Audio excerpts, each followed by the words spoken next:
Looks so pretty for girls' night. So you're wearing sweatpants. Pretty mama. You're gonna lie to me. I'm not. Oh, that sauna.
Okay, looks like we are live, but the video didn't work earlier. So what we're going to do is let's go ahead and look at this deal. So this deal is in Norwich, Connecticut. 250 grand purchase price, 35K entry. Let me kind of minimize this so you guys can see this on Instagram or anything. 35K entry, 2.75% interest rate. Great interest rate there. 28 years left on a note. PITAI breakdown: 325 principal, 365 interest, 465 escrow. So that's probably your taxes and insurance. All right. So First thing I do is I just go to take a quick look at the street view.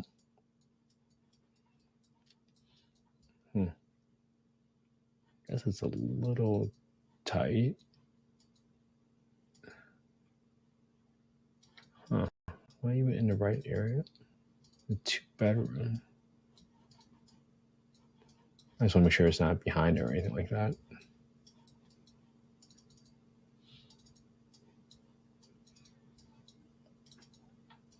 Okay, not a bad neighborhood. All right. So, looks a little suburban, off the track. And there's some food. Okay, good to know. Next thing we want to do is I'm going to go ahead and grab some photos of the property. I didn't see that it's right here, but I did find the property on Zillow. So you can see it is mostly renovated and pretty turnkey. 2 parking spots on a very quiet street. Section 8 housing is allowed. Interesting. And this is kind of interesting, right? I always look for a rule of thumb where for every day listed, you want to have at least one contact. And that seems to be, I mean, there's no applications, but who knows if they actually got some notification for rent applications. Now, what I typically do is I go to Zillow and I look for some rentals in the area to see what the market rate looks like. This is the one bed. Do a filter on 2 beds and above only. This property is $1,400, so $1,350 a month, 2 bed, 1 bath, 1,200 square feet. Our property is 1,200 square feet, so it's a little bit closer. Maybe there's a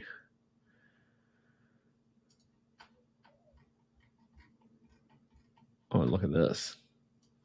I don't know if there's a glitch, but this property looks underpriced. If you've been listed for 16 days and you've had 200 contacts, that's chances are you are very underpriced for your property, and there's 31 applications. So if someone thinks like, oh, this is a great deal, look at that, owner pays for water and sewage. 16 days and 200 contacts, that's probably a really, really good deal. And this property isn't too bad. So at the minimum, you can get $1,350. So next thing we want to do is we want to get the fair market rents. Now, if you were doing this from the beginning, you can just Google HUD FMR, click on the first website, and you click on Access Smart Area FMRs, look up FY 2024 FMRs. And this property is in, which county is it in? New London County. So you can go to Connecticut.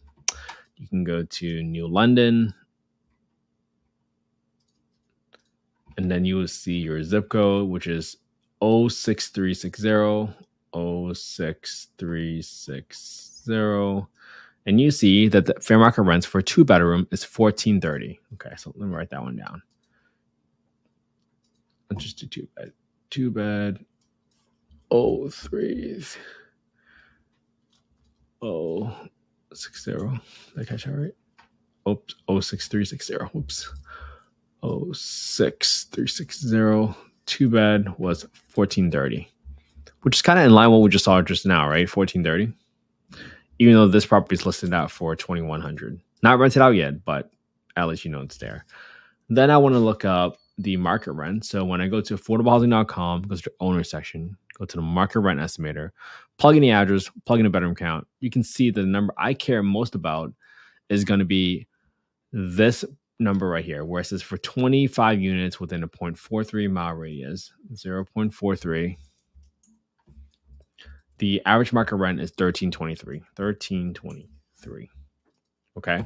So for me, I'd probably be comfortable with a rent right in between here. It's only $100 spread. So I'll probably be good with $1,350. Okay. That's what I got right here. $1,350. I got $250,000 of purchase price. For me, this property looks turnkey unless for some reason there is some blemishes on the wall, but maybe we just paint it. So I'll probably put about $3 a square foot to paint it. So if it goes to rehab calculator, I'm take out any termite issues since it looks like it's been recently renovated. I'll leave the high pressure flush toilet in there. Sure, why not? $1,218 at $3 a square foot. And then I'll leave aside $500 for landscaping. And since it looks like it's rent ready already, I'm assuming there's no issues with the roof. So that gives me a total rehab of $5,500, just setting that aside. Now, it said the entry fee is 35 grand. So I'm just going to put in 35 grand right here. I want to set aside 2.5% for closing costs and a 5 grand for renovations reserve. I'm going to plug in loan. So 2.75%. They didn't give me the loan balance. So I got the PITI breakdown. So what I did was I just played around with the numbers.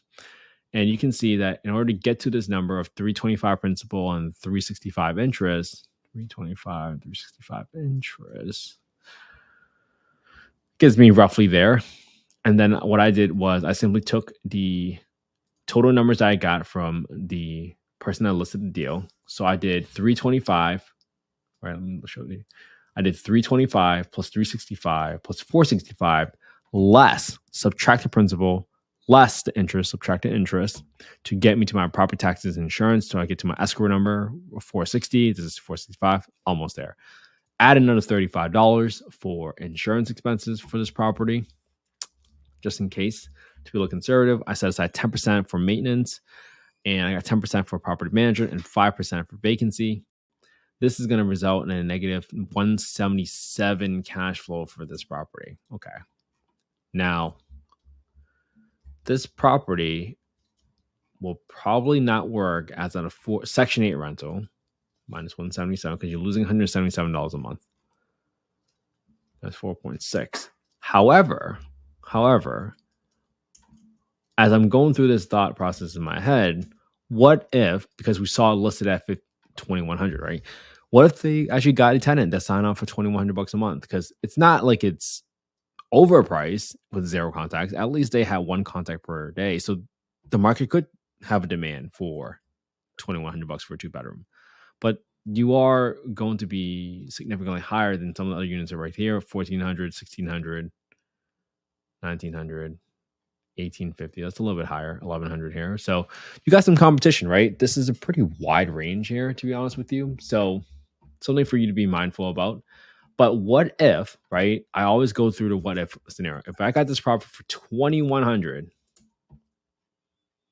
will that cash flow? But remember, this is not Section 8, right? So your vacancy, let's say, what if it's higher, right? What if they move out once every 2 years, something like that? Who knows? 8%. Well, now you're cash flowing $322. Your cash on cash return is now 8.3%. And even though you still have a purchase price. So if for some reason this property does rent out for $2,100, but you have a lease on there, this isn't a bad deal at 8%, but it does not meet my personal investment criteria of 10% or 15% ideally. But this is also a 2-bedroom property, so that's probably not my cup of tea. Typically, I like to go for 3-bedroom homes. That's just my personal preference because I want to target families, but that's my personal preference. So at Section 8 rent does not work, but at a long-term rental, if you do get 2,100, well, now you're in a positive cash flow, right? So these are all the decisions that you can potentially think about whether or not this is a deal you want to pursue. Just because it's a creative finance deal and it's a subject to deal does not necessarily mean that it's automatically a deal. You don't want to assume that just because it's a creative deal, it's a deal. You still have to look at your own personal investment criteria, decide what your cash on cash return criteria is, and figure out whether or not it meets that return. Because for every single deal, there is a set of terms that makes it a deal. And in this scenario, because it's our creative deal, chances are you're not going to get a better deal. So something for you to pay attention to, like this isn't like a terrible condition property. So if you didn't have a contractor in here, you probably wouldn't need anything more than just a paint job here. So that might lower your execution risk, which means that, hey, would you be interested in an 8% cash on cash return compared to a 15% cash on cash return if you knew that was turnkey? I don't know. That's your own personal preference. So hopefully this underwriting approach makes sense for you, because all I want to do is share with you how do you actually go through and think out loud what your assumptions are for a property whenever you think about analyzing a deal. And just remember, there's a set of terms that work for every single deal, but you had to decide what your criteria is. This is not investment advice. This is not a solicitation for any investments.